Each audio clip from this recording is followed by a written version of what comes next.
Hello, ladies, envies, and gentlemen. Recently, I finished reading Armada by Ernest Cline, best known as the author of Ready Player One, which I have to admit I've yet to read.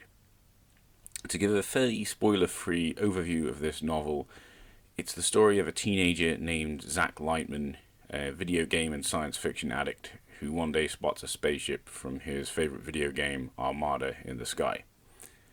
Upon sighting this ship, a sobriquet glaive fighter, Zack ponders if he is losing his mind, or if his father's conspiracy theories about video games and science fiction movies might have had some truth to them.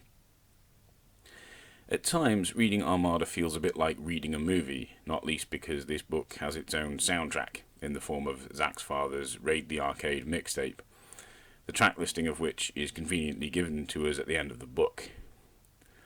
Raid the Arcade is very much up your street if you like your rock classic, e.g. Pink Floyd, Queen, Van Halen, AC/DC, etc.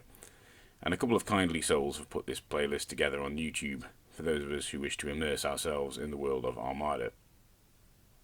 The way this story is set up, it allows Cline to both indulge in science fiction cliches, but also to be thoroughly critical of them, giving us the best of both worlds.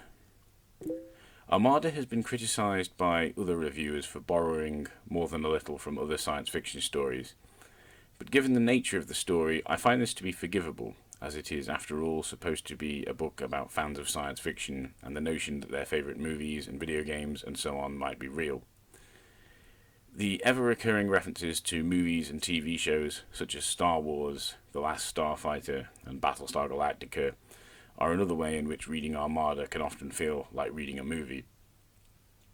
Another notable feature of Armada is that it includes cameos from various esteemed figures from the scientific world, though I won't say who, in the name of keeping this review spoiler-free.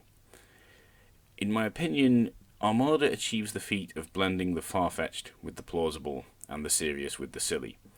The dust jacket provides us with some nice artwork detailing the schematics of the ADI-88 interceptor, which bears resemblance to both the starfighters from Buck Rogers in the 25th century and to X-Wing fighters from Star Wars.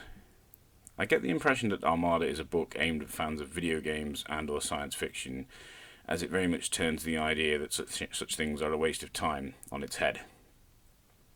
Personally, I haven't been a gamer in any meaningful sense since the 1990s.